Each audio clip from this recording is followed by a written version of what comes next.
तो पिछले एपिसोड में हमने देखा कि ज़ॉम्बी बनने के बाद गवेनम सान को मारने आ रहा है और स्कूल की छत पे फंसे लड़के को रेस्क्यू टीम बचाने के लिए आ गई थी। दरअसल एक स्कूल में ज़ॉम्बी वायरस फैल चुका है, जिसकी वजह से स्कूल के सारे बच्चे ज़ॉम्बी बन रहे हैं और ज़ॉम्बी बनकर दूसरे बच्चों को भी अफेक्ट कर रहे हैं। दरअसल आज हम बात कर रहे हैं एक वेब सीरीज की जिसका नाम all of us are dead है, जिसके 7 एपिसोड्स मैंने ऑलरेडी अपने चैनल पर अपलोड कर दिए हैं और इसी कंटिन्यूटी के साथ मैं आज इसका 8वां एपिसोड एक्सप्लेन करने वाला हूँ। तो अगर आपने इसके पहले के एपिसोड्स नहीं देखे हैं तो जाकर मेरे चैनल पर देख लीजिए, और अगर देख लिया है तो आइए स्टार्ट करते हैं इस एपिसोड को। तो इस एपिसोड की स्टार्टिंग में हम सबसे पहले युनजी को देखते हैं, जहाँ पर हम उसका फ्लैशबैक देखते हैं कि कैसे स्कूल के सारे बच्चे उसे परेशान किया करते थे और उसे किस तरह बुली गैंग के लड़के भी बुली किया करते थे, यहाँ तक कि उसका टीचर भी उसकी बात नहीं सुनता था। यहाँ पर आप लोगों को शायद ही पता हो कि युनजी भी अब ज़ॉम्बी बन चुकी है, लेकिन युनजी पर ज़ॉम्बी वायरस का कुछ खास असर नहीं पड़ा, जिसकी वजह से उसका खुद पर पूरा कंट्रोल है। अब यहाँ पर युनजी पूरे स्कूल को जला देने का फैसला करती है,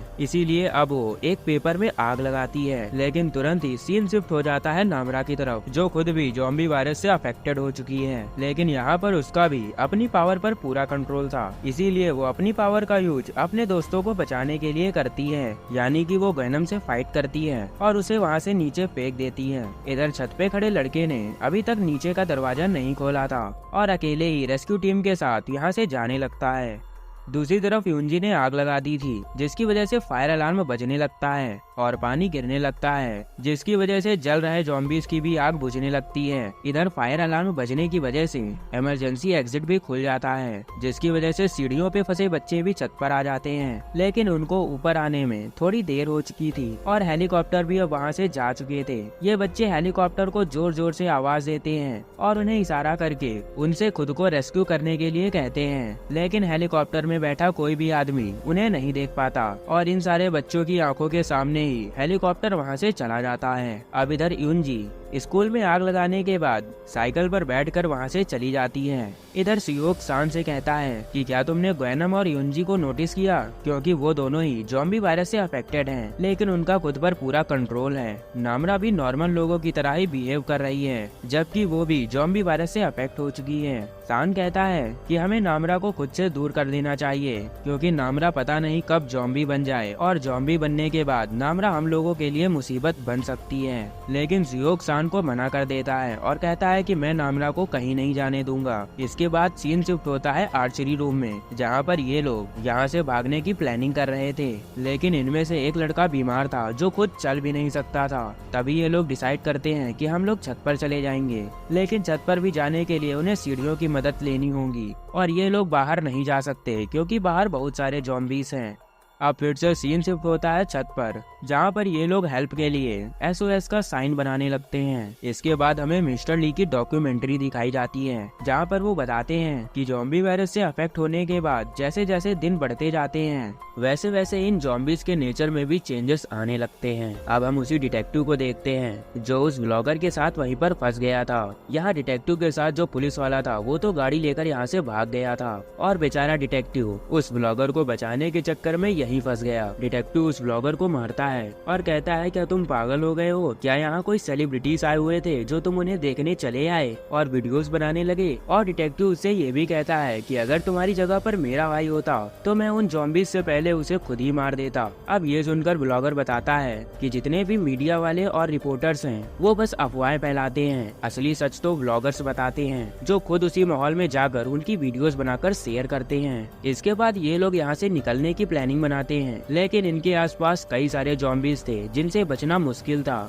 तभी यहाँ पर वो पुलिस वाला बस लेकर आ जाता है, जो गाड़ी लेकर डिटेक्टिव को यहीं छोड़कर भाग गया था। इसके बाद वो डिटेक्टिव को कहता है कि वो बस की छत पर कूद जाए। फिर डिटेक्टिव उसकी बात सुनकर तुरंत बस की छत पर कूद जाता है। फिर वो व्लॉगर को भी उस पर कूदने को कहता है, लेकिन व्लॉगर कहता है कि मेरे पैर में चोट लगी हुई है। फिर डिटेक्टिव के फोर्स करने पर व्लॉगर भी उस पर कूद जाता है और इसके बाद ये सब बस लेकर यहाँ से निकल जाते हैं। इसके बाद हम स्कूल की छत पर उन्हीं सभी बच्चों को देखते हैं जो अब आग जलाने की कोशिश कर रहे रहे थे क्योंकि शाम होने वाली थी और ठंड भी हो रही थी, लेकिन इन लोगों से वो आग नहीं जलती। फिर यहाँ पर एक एक करके सभी लोग आग जलाने की कोशिश करते हैं, लेकिन उनसे ये आग नहीं जलती। फिर यहाँ पर नामरा आती है और उन्हें एक लाइटर देती है। फिर सभी बच्चे कहते हैं कि अगर तुम्हारे पास लाइटर ही था तो इतनी देर बाद क्यों दिया, हम लोग फालतू में कोशिश कर करके मर गए। तब नामरा बताती है कि मैं स्मोक करती थी, इसीलिए मेरे पास ये लाइटर है। इधर बस में डिटेक्टिव उस पुलिस ऑफिसर को डांटता है क्योंकि वो उसे अकेला ही छोड़कर वहाँ से भाग गया था। तब पुलिस वाला बताता है कि मैं तुम्हें छोड़कर नहीं गया था बल्कि हेल्प लेने गया था, और देखो मैं क्या लाया, मैं बस लाया। ये लोग आपस में बात कर ही रहे होते हैं कि तभी उनकी बस का एक लड़की के साथ एक्सीडेंट हो जाता है। फिर डिटेक्टिव उस पुलिस वाले को डांटता है और कहता है कि ये क्या किया तुमने एक लड़की को मार दिया। इसके बाद डिटेक्टिव गाड़ी से नीचे उतरकर उस लड़की के पास जाता है और ये लड़की और कोई नहीं बल्कि यूंजी है। लेकिन एक्सीडेंट होने के बाद भी यूंजी पूरे होश में थी और उसका सर फटने के बाद भी वो अभी जिंदा थी।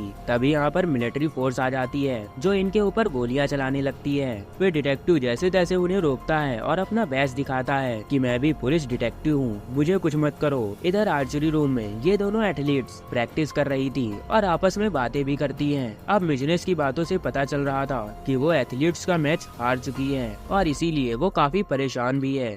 यहाँ पर उस पर बहुत ही प्रेशर था क्योंकि हारने की वजह से उसे स्कूल में एडमिशन भी नहीं मिलेगा। इसके बाद सीन शिफ्ट होता है छत वाले बच्चों पर, जो काफी दिनों से स्कूल में फंसे होने की वजह से काफी ज्यादा बोर भी हो चुके थे। इसीलिए वो लोग आपस में गाना गाते हैं और खुद की फीलिंग्स एक दूसरे में शेयर करते हैं। अब हम नायोन को देखते हैं जो स्टोर रूम में अकेले बंद थी। फिर वो बाहर निकल कर आती है और वहाँ पर एक ज़ॉम्बी को पियानो के नीचे दबा हुआ देखती है, जिसके पैर से पियानो बज रहा था और उसी की वजह से काफी ज्यादा आवाज भी आ रही थी। फिर ये देखकर वो उसके पैर में ट्राइपॉड लगा देती है, जिसकी वजह से पियानो बजना बंद हो जाता है। फिर उसे वहाँ पर कैमरा दिखाई देता है और वो उसे उठा लेती है। फिर तभी वहाँ पर कई सारे ज़ॉम्बीज आ जाते हैं, जिनसे बचकर वो वापस से स्टोर रूम में भागकर चली जाती है। अब वो कैमरे में देखती है कि कैसे सभी बच्चों ने उस कैमरे में अपनी अपनी फीलिंग्स को शेयर किया है, और ये सब देखकर नायोन काफी इमोशनल हो जाती है और उन सबको मुसीबत से बचाने का फैसला करती है। इसीलिए वो एक झोले में उन सब के लिए खाना पैक कर लेती है। लेकिन तभी वो सान का वीडियो देखती है जिसमें वो अपनी मॉम से बताता है कि मॉम, मेरा दोस्त मारा गया और आप इसकी खबर उसकी ग्रैंड माँ को बता देना।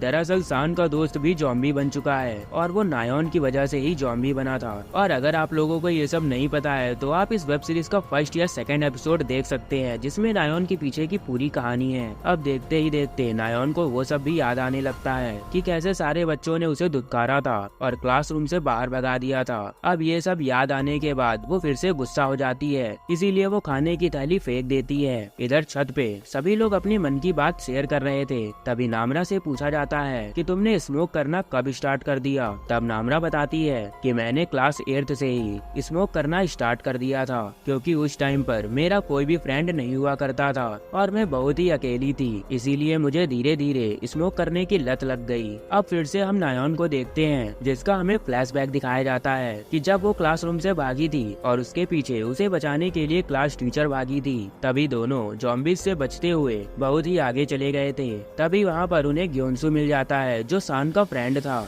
और ज़ॉम्बी भी बन चुका था। तभी ग्योन्सू ने क्लास टीचर को भी काट कर उन्हें भी इफेक्टेड कर दिया था। लेकिन जैसे तैसे क्लास टीचर नायोन को लेकर वहाँ से भाग जाती है और नायोन को एक रूम में बंद कर देती है। वो नायोन से कहती है कि तुमने जो भी किया बहुत गलत किया, तुम्हें ऐसा नहीं करना चाहिए था और तुम्हारी गलती की वजह से पूरा क्लास तुम्हें पसंद नहीं करता है। यहाँ पर क्लास टीचर ज़ॉम्बी बनने से पहले नायोन से कहती है कि तुम कुछ भी करना, उन बच्चों की मदद जरूर करना और अगर तुम बच पाओ तो उन लोगों के साथ चले जाना और सबसे जरूरी बात, तुम जिंदा रहना। अब टीचर ऐसा कहने के बाद ज़ॉम्बी बन जाती है और नायोन अकेली बचती है। अब ये सब याद आने के बाद नायोन फिर से खाने की थैली भर लेती है, क्योंकि क्लास टीचर के आखिरी लफ्ज यही थे कि तुम उन लोगों की मदद जरूर करना। फिर वो खाना इकट्ठा करके रूम से बाहर निकल जाती है। तभी उसे बाहर ग्वेनम मिलता है और ग्वेनम को देखने के बाद नायोन को लगता है कि ग्वेनम कोई ज़ॉम्बी नहीं है और इसीलिए वो नॉर्मल बिहेव कर रहा है। यहाँ पर नायोन ग्वेनम के इरादे नहीं समझ पाती और देखते ही देखते ग्वेनम नायोन पर अटैक कर देता है और उसे बुरी तरह से खाने लगता है। इसके बाद ग्वेनम एक पाइप के सहारे छत के ऊपर जाने लगता है। इसके बाद हम ओंजो को देखते हैं जो छत पर सभी बच्चों से दूर अकेले बैठी हुई थी। तभी ग्वेनम छत पर आकर सबसे पहले ओंजो को देखता है। फिर वो ओंजो के पास आकर उसे धक्का देकर नीचे गिरा देता है। तभी सान भी ग्वेनम को देख लेता है। फिर वो दोनों एक दूसरे को मारने के लिए भागते हैं। फिर ग्वेनम सान को नीचे गिराकर उसकी आंख फोड़ने लगता है और इसी तगड़े सस्पेंस के साथ इस एपिसोड का डी एंड हो जाता है। तो क्या ग्वेनम सान को जान से मार देगा या फिर सभी बच्चे मिलकर ग्वेनम से फाइट करेंगे? तो ये सब जानने के लिए हमें इसके आगे के एपिसोड्स देखने होंगे, जो मैं जल्द ही अपने चैनल पर अपलोड कर दूंगा। और हो सकता है जब तक आपके पास ये एपिसोड पहुंचे तब तक मैं इसके आगे के भी एपिसोड अपने चैनल पर अपलोड कर दूं। तो प्लीज चैनल को विजिट करना मत भूलें। अगर वीडियो पसंद आई हो तो वीडियो को लाइक जरूर कर दें। For more videos please visit my channel.